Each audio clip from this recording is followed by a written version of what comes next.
Hello guys, welcome back to our channel. Episode ആരംഭിക്കുമ്പോൾ കാണിക്കുന്നത് അവന്തികയാണ്. അങ്ങനെ അവന്തിക വിളിച്ചത് പ്രകാരം നെല്ലിശ്ശേരിയിലെത്തിയിരിക്കുകയാണ് കൃഷ്ണഭദ്രൻ. അങ്ങനെ അവന്തിക വക്കീലിനെ പണം കൊടുത്ത് തൻ്റെ പക്ഷത്താക്കുന്നതാണ് കാണിക്കുന്നത്. പിന്നീട് കാണിക്കുന്നത് സച്ചി വക്കീലിനെ വിളിക്കുന്നതാണ്. കേസിൻ്റെ കാര്യം സച്ചി ചോദിക്കുമ്പോൾ നിങ്ങളുടെ കേസൊന്നും കോടതിയിൽ നിലനിൽക്കില്ലെന്നും എനിക്കത് വാദിക്കാൻ താല്പര്യമില്ലെന്നും ഇനി എന്നെ വിളിച്ച് ശല്യം ചെയ്യരുതെന്നും പറഞ്ഞുകൊണ്ട് സച്ചിയുടെ കോള് കട്ട് ചെയ്യുകയാണ് കൃഷ്ണഭദ്രൻ. തുടർന്ന് സച്ചി കാര്യങ്ങളെല്ലാം ബാക്കിയുള്ളവരോട് പറയുമ്പോൾ സന്ദീപ് പറയുകയാണ്, ആ അവന്തിക അയാളെ വിലക്ക് വാങ്ങിക്കാണും, അതുകൊണ്ടാകും അയാൾ ഇങ്ങനെയൊക്കെ സംസാരിക്കുന്നത്. ഞാനൊന്ന് പോയി കൃഷ്ണഭദ്രൻ സാറിനെ കണ്ടിട്ട് വരാമെന്ന് ധനുഷ് പറയുമ്പോൾ അതിനെ തടയുകയാണ് സേതു. വേണ്ട ധനുഷേ, അങ്ങനെയൊന്നും ചെയ്യേണ്ട. ഒരു വക്കീൽ കാലുമാറിയെന്ന് കരുതി എല്ലാ വക്കീലുമാരും അങ്ങനെയൊന്നും ചെയ്യില്ലല്ലോ. താല്പര്യമില്ലാത്ത ഒരാളെ നമുക്ക് എന്താണെങ്കിലും കേസ് ഏൽപ്പിക്കേണ്ട, നമുക്ക് വേറെ ആരെങ്കിലും നോക്കാം. അത് മതിയെന്ന് സേതുവും പറയുന്നു. പിന്നീട് കാണിക്കുന്നത് കുഞ്ഞിന് പനിയായിരിക്കുന്നതാണ്. അർച്ചന ടെൻഷനോടെ സച്ചിയെ വിളിച്ചുകൊണ്ടേയിരിക്കുന്നതാണ് കാണിക്കുന്നത്.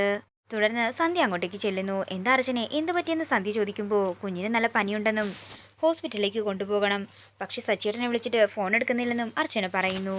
ഞാനൊന്ന് നോക്കട്ടെ എന്ന് പറഞ്ഞുകൊണ്ട് സന്ധ്യ റൂമിലേക്ക് ചെല്ലുന്നു. അങ്ങനെ സന്ധ്യ പരിശോധിക്കുന്ന സമയത്ത് അർച്ചന വീണ്ടും സച്ചിയെ വിളിച്ചു നോക്കുന്നു. തുടർന്ന് ആതിര അർച്ചനയുടെ അടുത്തേക്ക് ചെന്ന് പറയുകയാണ്, ചേച്ചി ചൂട് കൂടിക്കൊണ്ടേയിരിക്കുകയാണ്, എത്രയും പെട്ടെന്ന് ഹോസ്പിറ്റലിൽ എത്തിക്കണം.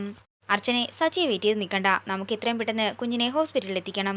ഇൻക്യുബേറ്ററിൽ ഇരുന്ന കുഞ്ഞാണ്, അതുകൊണ്ട് കൂടുതൽ ശ്രദ്ധ വേണം. ഇനി നിന്നാൽ കുഞ്ഞിന് ഫിക്സ് വരെ വരാം, പിന്നെ അത് കുഞ്ഞിൻ്റെ ജീവന് വലിയ ആപത്തായിരിക്കും. വാ, നമുക്ക് ഇപ്പം തന്നെ പോകാം. അങ്ങനെ അർച്ചനയും സന്ധ്യയും കൂടി ഹോസ്പിറ്റലിലേക്ക് പോകുന്നതാണ് കാണിക്കുന്നത്. എന്നാലും ഈ സമയത്ത് സച്ചേട്ടൻ എവിടെ പോയതായിരിക്കും എന്ന് ടെൻഷനോടെ ആലോചിക്കുകയാണ് ആതിര. അതേസമയം ലച്ചുവിൻ്റെ കൂടെ ഹോസ്പിറ്റലിലായിരുന്നു സച്ചി. അങ്ങനെ അർച്ചനയും സന്ധ്യയും കൂടി ഹോസ്പിറ്റലിൽ എത്തുന്നു. കുഞ്ഞിനെ കൊണ്ട് സന്ധ്യ പെട്ടെന്ന് തന്നെ ഹോസ്പിറ്റലിനുള്ളിലേക്ക് പോകുമ്പോൾ അർച്ചന ആ കാഴ്ച കാണുന്നത് സച്ചി ഏതോ ഒരു പെൺകുട്ടിയെയും കൊണ്ട് കാറിലേക്ക് കയറുന്ന കാഴ്ച കണ്ട് ഞെട്ടലോടെ നിൽക്കുന്ന അർച്ചനയാണ് കാണിക്കുന്നത്. സച്ചിയേട്ടാ എന്ന് വിളിച്ചുകൊണ്ട് അർച്ചന കാറിന്റെ പിന്നാലെ ചെല്ലുന്നുണ്ടെങ്കിലും സച്ചി വണ്ടി നിർത്താതെ അവിടെ നിന്ന് പോകുന്നു. പിന്നീട് കാണിക്കുന്നത് തകർന്ന മനസ്സുമായി ഹോസ്പിറ്റലിന്റെ അകത്തേക്ക് കയറുന്ന അർച്ചനയാണ്. അങ്ങനെ അർച്ചന സന്ധ്യയുടെയും കുഞ്ഞിൻ്റെയും അടുത്തേക്ക് ചെല്ലുമ്പോൾ അർച്ചനയോട് സമാധാനമായിരിക്കാനും പേടിക്കേണ്ട കാര്യമൊന്നുമില്ലെന്ന് സന്ധ്യ പറയുന്നു. എന്നാൽ അർച്ചനയുടെ കണ്ണിൽ നിന്നും സച്ചിയും ആ പെൺകുട്ടിയും മായുന്നതേയില്ല. ആ കാഴ്ചയിൽ തകർന്നു നിൽക്കുകയാണ് അർച്ചന. തുടർന്ന് അർച്ചന വീണ്ടും സച്ചിയുടെ ഫോണിലേക്ക് വിളിക്കുന്നു. തുടർന്ന് ഡോക്ടർ അർച്ചനയോട് കുഞ്ഞിന് പാല് മാത്രമാണോ കൊടുത്തത്, വേറെ എന്തെങ്കിലും മെഡിസിൻ കൊടുത്തായിരുന്നു എന്ന് ചോദിക്കുമ്പോഴും അർച്ചന അതൊന്നും കേൾക്കാതെ സച്ചിയിൽ തന്നെ മനസ്സുടക്കി നിൽക്കുന്നതാണ് കാണിക്കുന്നത്. തുടർന്ന് സന്ധ്യയും ഡോക്ടർ ചോദിച്ച കാര്യങ്ങളെല്ലാം അർച്ചനയോട് ചോദിക്കുന്നുണ്ടെങ്കിലും അർച്ചനയ്ക്ക് ഒന്നും പറയാനേ സാധിക്കുന്നില്ല.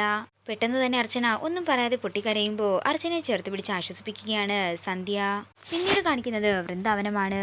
നെല്ലിശ്ശേരിയിലെ കാര്യങ്ങളെല്ലാം പറഞ്ഞുകൊണ്ടാകെ വിഷമത്തോടെ ഇരിക്കുന്ന കമലെ കാണിച്ചുകൊണ്ട് ഇന്നത്തെ എപ്പിസോഡ് ഇവിടെ തീരുകയാണ്. വീഡിയോ ഇഷ്ടമായെങ്കിൽ മറക്കാതെ ലൈക്ക് ചെയ്യുക, ഷെയർ ചെയ്യുക, കമൻറ്റ് ചെയ്യുക. കൂടുതൽ സീരിയൽ അപ്ഡേറ്റ്സിനെ മറക്കാതെ സബ്സ്ക്രൈബ് ചെയ്യുക.